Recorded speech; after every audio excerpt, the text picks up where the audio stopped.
kaparokya, tila may pasaring or may pa-blind item na naman po ang tinaguri ang marites nga po sa social media na si Sian Gaza patungkol nga po sa di umano'y mga kaparokya. Hiwalayang Maine Mendoza at Congressman Arjo Ataide. Disclaimer lamang po mga kaparokya, hindi po ibig sabihin nito ang pinatutungkulan niya po ni Sian Gaza ay ang mag-asawang Arjo Ataide at Maine Mendoza dahil pwedeng hindi nga po ang mag-asawa ang tinutukoy nito sa kanyang blind item.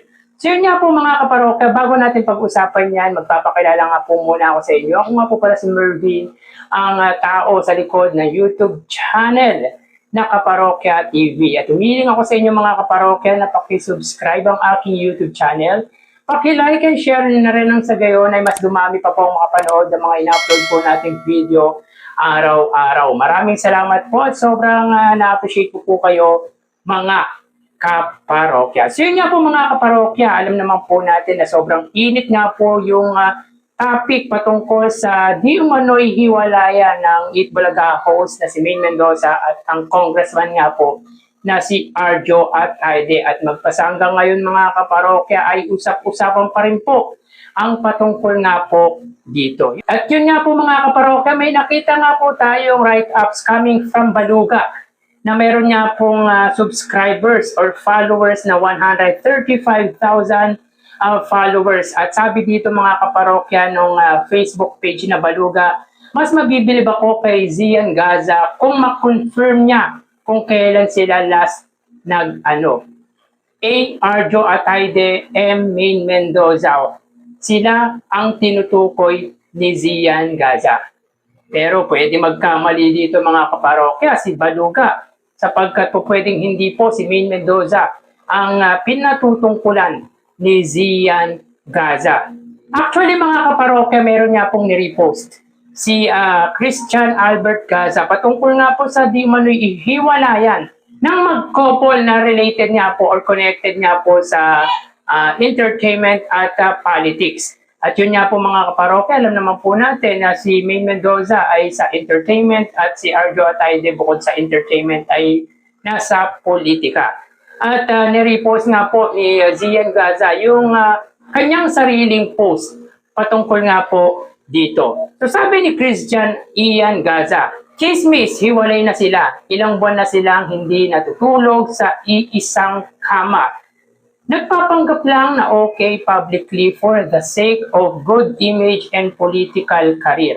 Ang hindi ko lang ma-confirm ay kung kailan sila huling nag-ano." So very detailed po talaga si Christian Albert Gaza sa mga pa-blind item nito. Kung baga mapapaisip ka talaga kung sino yung pinatutungkulan or tinutukoy nito sa pasaring or sa pa-blind item nito. At yun nga po, sa repost nito may caption nga po itong, "Ay shit, si A at M ba yan Mars?" So parang tinutukoy, mga kaparokya, ay walang iba kundi si A is Arjo Ataide at M ay si Maine Mendoza. And upon checking sa comment ng post na ito ni Sian Gaza, I've read na it could be Cheese Escudero and Heart Evangelista. Knowing naman po na public figure, celebrity, nasa entertainment nga po si Heart Evangelista at nasa politika naman po ang asawa nitong si Cheese Escudero. Pero ang pinatutungkulan nga po dito mga kaparokya ay may letter M at letter A. Pero mga kaparokya, hindi lang po pwedeng si Maine Mendoza at Arjo Ataide ang pwedeng pasaringan or gawa ng blind item ni Christian Ian Gaza. Pwede rin po mga kaparokya si Alex Gonzaga. Alam naman po natin na ang asawa nito ay Vice Mayor ng Lipa City, Batangas na si Mikey Morada. A stands for Alex, M stands for Mikey. So hindi po talaga po pwedeng sabihin na ang tinutukoy nga po dito ay si Arjo Ataide at Maine Mendoza. Well mga kaparokya, let's say ang pinatutungkulan nga po dito ay ang mag-asawang Maine Mendoza at Arjo Atayde. Mapipigilan ba natin ang dalawa kung hindi magsalita patungkol sa kumakalat na issue? I think hindi po natin mapipigilan ang mag-asawa na manatiling tikom regarding nga po sa issue. Pero I stand and stick mga kaparokya na bilang isang follower, supporter, fans ni Maine Mendoza ay karapatan din naman po din natin na malaman ang tunay na status nilang dalawa. Na totoo ba yung kumakalat na issue regarding sa di umano'y hiwalayan nila ni Congressman Arjo Atayde. Dahil para sa akin, that issue will end if they decide to speak out patungkol nga po sa rumors na talagang sumambulat sa social media. And I don't think na maaapektuhan ang political career ni Congressman Arjo Atayde once na malaman ng publiko na magkahiwalay na nga po si Maine Mendoza at Congressman Arjo Atayde. Yes mga kaparokya, malaking factor nga po ang isang Maine Mendoza sa political career ni Congressman Arjo Atayde. Pero bilang isang kadistrito nga po ni Congressman Arjo Atayde ay based on his performance, I don't think it will affect yung sinasabing hiwalayang Maine Mendoza at Congressman Arjo Atayde because of what he did in our community sa Distrito 1 ng Quezon City. Maganda po ang performance ni Congressman Arjo Atayde dito po sa aming distrito.